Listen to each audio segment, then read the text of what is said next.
নমস্কার বন্ধুরা, শর্মির রান্নাঘরে তোমাদের স্বাগত। আমার আজকের রেসিপি ট্যাংরা মাছের ঝাল। এখানে আমি ট্যাংরা মাছটা ভালো করে ধুয়ে নিয়েছি।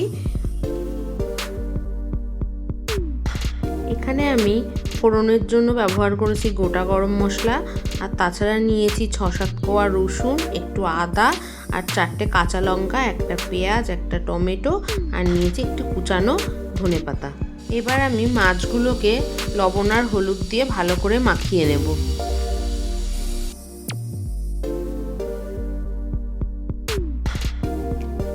এবার কড়াইয়ে সর্ষের তেল দিয়ে তেলটা গরম হয়ে গেলে একে একে মাছটা আমি ভালো করে ভেজে নেব।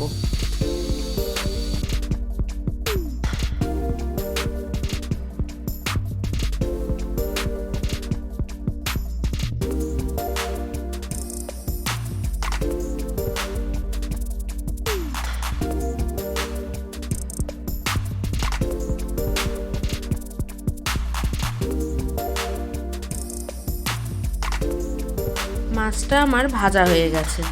এবার আমি মাছ ভাজার তেলেই ফোড়ন দিয়ে দেব। ফোড়নে আমি গোটা জিরে আর গোটা গরম মশলা দিলাম। ফোড়নটা খানিকক্ষণ নাড়াচাড়া করার পরে আমি একে একে এর মধ্যে মশলাটা দিয়ে দেব।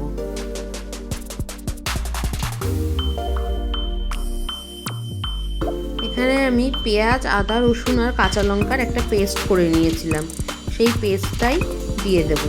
দিয়ে খানিকক্ষণ কষতে থাকবো। এরপরে আমি দিয়ে দেব 1 চামচ লবণ আর 1/2 চামচ হলুদ। লবণ আর হলুদটা ভালো করে মশলার সাথে মিশিয়ে নেব।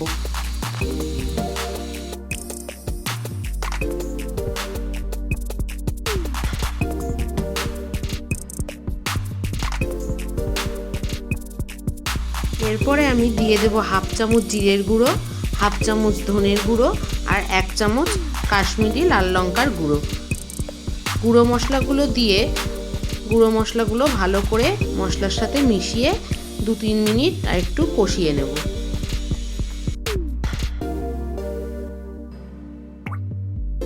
এরপর আমি একখানা টমেটো পেস্ট করে রেখেছিলাম, সেই টমেটো পেস্টটা দিয়ে দেব। দিয়ে আর একটুখানি এই মশলার সাথে মিশিয়ে কষিয়ে নেব।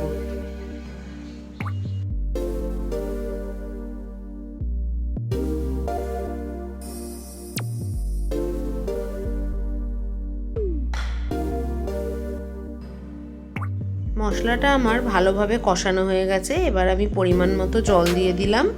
দিয়ে গ্রেভিটা একটুখানি ফুটতে দেব।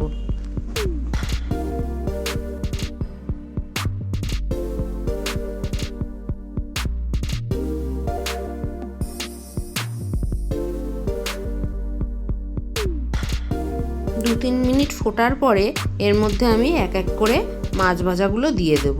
মাছ ভাজাটা দেওয়ার পরে গ্যাসের ফ্লেমটা কমিয়ে দিয়ে আরও 2 মিনিট মতো ফুটিয়ে নেব।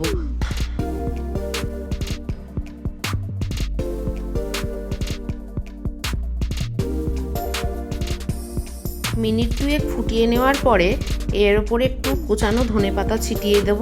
তাহলে আজকে আমার ট্যাংরা মাছের ঝাল রেসিপিটা কমপ্লিট হয়ে যাবে। তাহলে আজকে আমার এই সহজ রেসিপিটা তোমাদের কেমন লাগলো আমাকে অবশ্যই জানিও কমেন্ট করে। ভালো লাগলে একটা লাইক করে দিও, শেয়ার করে দিও আর সাবস্ক্রাইব করে দিও।